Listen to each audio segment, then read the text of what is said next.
Hello student, welcome back. Today we will talk about second poem, The Laburnum Top. आज हम Laburnum Top poem के बारे में बात करेंगे. इस पोएम के जो पैसेज हैं उनके क्वेश्चन आंसर डिस्कस कर लेते हैं. और इससे पहले कुछ स्टूडेंट्स ने हमें कमेंट करके बताया था कि जो पहली पोएम है ए फोटोग्राफ, उसके एक सेकंड क्वेश्चन नहीं करवाया गया. आप उसको फोटोग्राफ वाला जो वीडियो हमने डाल रखी है उसके डिस्क्रिप्शन बॉक्स में हमने उस क्वेश्चन का आंसर डाल दिया है, आप वहाँ से देख सकते हो. तो चलिए अब इस वीडियो को, इस सेकंड लेसन को करते हैं. The Laburnum top is still quite still in the afternoon yellow September sunlight. Laburnum top होता है, एक लेबनम होता है अलमतास का एक पेड़ होता है जो बिल्कुल खामोश है. और इन द आफ्टरनून कि सितंबर के महीने में सूर्य की जो पीले रंग की रोशनी के कारण वह काफ़ी सुंदर लग रहा है. A few leaves yellowing all it's seed fallen. उसकी जो पत्तों के ऊपर सूर्य की जो लाइट पड़ रही है, कुछ पत्ते उसके पीले हो चुके हैं. और ऑल सीड फॉलन, उसके जो बीज हैं वो भी नीचे गिर चुके हैं. Till the goldfinch come with a twitchering sound chirp. जब तक गोल्ड फिंच नाम का जो पक्षी है उस पर आकर नहीं बैठता तब तक वहाँ बिल्कुल खामोशी होती है. A suddenness a startlement at a branch end. और उस ब्रांच के, उस पेड़ की जो टहनी है बिल्कुल शांत हैं. और इतना सुंदर चित्र जो कवि ने दिखाया गया है, बताया है. और इसमें कि जो पेड़ है वो बिल्कुल शांत है जब तक कि उस पर गोल्डफिंच नाम की जो चिड़िया वो आकर नहीं बैठ जाती. इसके क्वेश्चन है name the poem and the poet. First question है इस पोएम का पोएट का नाम और क्या है. The name of the poet is Ted hugs और पोएम का नाम है लेबनम टॉप. यहाँ से आप देख सकते हैं the name of the poem is Laburnum Top, name of the poet is Ted Hughes. Second question है what has been said about the Laburnum Top. Laburnum Top के बारे में क्या बताया गया है. It is silent and still till the goldfinch come and land at the end of a branch. कि यह पेड़ बिल्कुल शांत है. कब तक खामोश था, उस पर पूरी खामोशी कब तक थी, शांत था, जब तक कि गोल्डफिंच चिड़िया उसकी एक टहनी के सिरे पर आकर नहीं बैठ जाती तब तक वह पेड़ बिल्कुल शांत था. थर्ड क्वेश्चन है what time of the day it is it. It is the afternoon of सितंबर, जो कि हमारे पैसेज में भी लिखा गया है. It is the afternoon of सितंबर में सेकंड लाइन में इसका आंसर दे रखा है. What show that it is the autumn season. Autumn season की क्या पहचान है कि ऑटम सीजन है, पतझड़ का मौसम है. The laburnum leaves are yellowing and its seeds have fallen. तो लेबनम के जो पत्ते हैं वो पीले पड़ चुके हैं.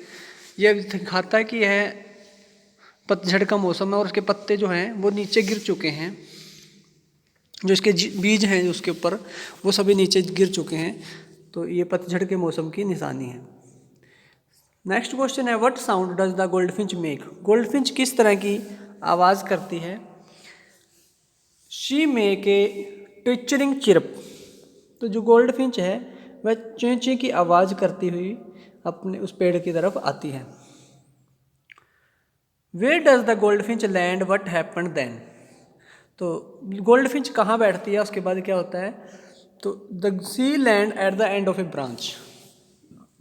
जैसे कि मैंने पहले बताया कि वह एक ब्रांच के सिरे पर, at the end of the branch पे सिरे पर बैठती है. There is a sudden startling movement in the branch. और उस ब्रांच के ऊपर जैसे वो बैठती है तो वहाँ पर मूवमेंट होना शुरू हो जाता है. जो खामोशी थी वो कम ख़त्म होनी शुरू हो जाती है और एक आवाज़ें जो हैं वो बढ़नी शुरू हो जाती है. सेकंड है then sleek as a lizard and alert and abrupt she enter the thickness and a machine startup. तो वह एक स्लीक होता है बिल्कुल, जो कि सफाई से, बड़ी चतुराई से एंटर वह एक छिपकली की तरह, जैसे छिपकली अपने शिकार को बहुत ही खामोशी से चुपचाप उसके पास जाके एकदम से उसको पकड़ लेती है, तो इस तरह से वो गोल्ड फिंच है वो भी अंदर टहनी के ऊपर बैठती है जाकर और चारों तरफ देखती है एक छिपकली की तरह अपने आसपास का। अलर्ट है अब्रप्टली, अपने अचानक से, अलर्ट भी है वो और अचानक से चारों तरफ देखती है। She enter the thickness, thickness होती है जो कि जहाँ पर घनी टहनी होती हैं, जहाँ संघन टहनी होती हैं, वहाँ पर उस थिकनेस के अंदर अचानक अब्रप्टली, अचानक से एकदम अंदर चली जाती है। एंड मशीन स्टार्टअप, जो उसके बच्चे हैं वो गोल्ड फिंच के, उसको देखकर, अपनी माँ को देखकर वो काफ़ी शोर मचाना शुरू कर देते हैं। Of chittering and a steamer of wings and thrilling, तो वो भी चीं चीं की आवाज़ करते हैं अपनी माँ को देखकर, उसके हाथ गिटक्यारियाँ भरते हैं, चीं चीं की आवाज़ें करते हैं।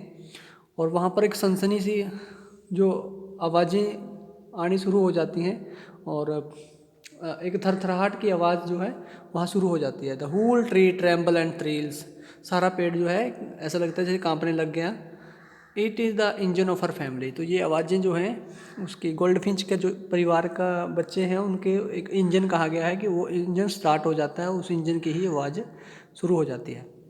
सेकंड क्वेश्चन है, सेकंड पैसेज का क्वेश्चन है, who does she in this line refer to. Second जो क्वेश्चन है तो ये है the world she refer to the gold finch. जब वर्ल्ड सी वर्ड किसके लिए यूज़ किया गया है तो वो गोल्ड फिंच के लिए यूज़ किया गया है। सेकंड क्वेश्चन है what has she been compared to, उसकी तुलना किससे की गई है।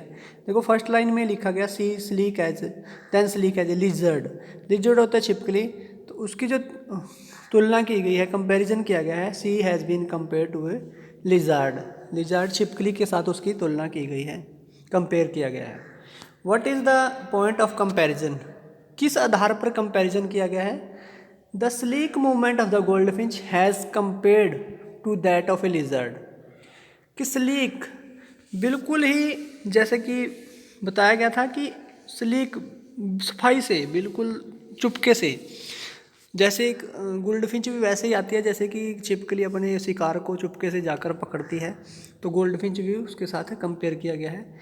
Like a lizard, she is alert and abrupt in her movement, वह अपना मूवमेंट जो उसकी है एकदम से अपना कोई एक्शन करती है तो एकदम से अलर्ट, पूरी जोश के साथ, और अब्रप्टली अचानक एकदम से अपने जो एक्टिविटी को वो करती है, टहनी पे आकर बैठती है, चारों तरफ देखती है और एकदम से अंदर अपने बच्चों के पास चली जाती है। थर्ड क्वेश्चन, नेक्स्ट क्वेश्चन है, फोर्थ क्वेश्चन है, वेयर डज सी एंटर, वह कहाँ एंटर करती है। She enter the thickness of the branch, कि टहनियों की जहाँ संघन टहनियाँ होती हैं वहाँ पर वह एंट्री कर जाती है। What does machine here refer to, तो यह मशीन किसको कहा गया है।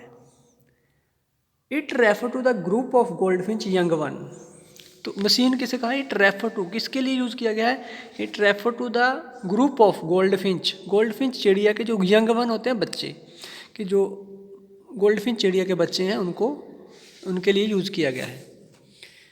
नेक्स्ट लास्ट क्वेश्चन है, what make the tree tremble and thrills, जो पेड़ है, पेड़ जो है what make the tree trembles and thrills, जो पेड़ है वह कांपने लगता है और रोमांचकारी आवाज़ें से क्यों भर जाता है, कैसे, किस कारण से भर जाता है। The joyful moment of gold finch young one, कि जो गोल्ड फिंच के बच्चे हैं वो अपनी माँ को देखकर काफ़ी खुश होते हैं और उछलने कूदने लग जाते हैं। और make the tree tremble and thrills, इसकी वजह से पेड़ कांपने लगता है और वहाँ रोमांचकारी जो प्रसन्नता की आवाज़ें हैं, चीखें हैं उनकी, वो सुनाई देती हैं। नेक्स्ट है, she stroke it full then flit out of a branch and showing her bared face identity mask, then with ear and delicate whistle chirp whispering, जो चिड़िया होती है वह अपने बच्चों को भरपेट भोजन खिलाती है, stroke it full then fleet out, तो वह टहनी की तरफ आ जाती है, बाहर की तरफ आ जाती है और बाहर आकर देखती है अपना जो उसके बेड फेस आइडेंटिटी मास्क, उसकी जो धारीदार चेहरा है उसको बाहर की तरफ दिखाती है, जो उसकी पहचान को बताता है कि वह गोल्ड फिंच है। देन सी इरीज, एरी होता है, इरी होता है कि डर की आवाज़, उदासी की वजह से, उदासी से वह देखती है चारों तरफ। और डेलिकेट विशन चिरपिंग विस्परिंग, और she launch away toward the infinitive, तो वहाँ बैठकर वह अपने थोड़ी देर देखती है और उसके बाद वह चीं चीं की आवाज़ करते हुए अनंत आसमान की तरफ उड़ जाती है। आकाश में इन्फिनिटी होता है आकाश, आसमान, आकाश में उड़ जाती है और उसकी कोमल सीटी जैसी आवाज़ करते हुए वह वहाँ से चली जाती है। And the Labrador subside to empty, और अब जो पेड़ है वो पहले की तरह बिल्कुल खामोश, चुपचाप, पहले जैसे वहाँ खामोशी छा जाती है। क्वेश्चन है इस पैसेज के, who do the word she and it refer to in this line. First question का आंसर है the word she refer to the gold finch. She word जो है वो गोल्ड फिंच के लिए यूज किया गया है, प्रयोग किया गया है। और the word it refer to the group of her young one, और इट शब्द का प्रयोग उसके बच्चों के लिए किया गया है, जो गोल्ड फिंच के बच्चे हैं उनके लिए प्रयोग किया गया है। सेकंड क्वेश्चन है what does she do before flittering out. जब वह वहाँ से बाहर निकलती है तो उससे पहले वह क्या करती है। She feed her young one to their fill. To their fill का मतलब है कि उनको भरपेट भोजन कराती है, उनको जो भोजन उनके लिए लेके आती है वो उनको फीड देती है, भोजन देती है। How do we come to know of her identity. हम उसकी आइडेंटिटी को, पहचान को कैसे जान सकते हैं। We come to know of her identity from her barred face. हम उसकी आइडेंटिटी का जो पता कैसे लगा सकते हैं, उसका जो बेयर्ड फेस है, धारीदार चेहरा है, उससे ही हम उसकी आइडेंटिटी को पहचान सकते हैं कि यह गोल्ड फिंच है। नेक्स्ट है what sound does she make when she fly away. जब वह उड़ जाती है तो वह कौन सी आवाज़ करती है। सी मेक डेलिकेट सैड साउंड, हर चिर्प साउंड लाइक विशलिंग विस्पर्स। तो वह एक डरी हुई सी आवाज़ जो निकालती है और सीटी के जैसी आवाज़ करती है, सरसराहट जैसी, फुसफुसाहट।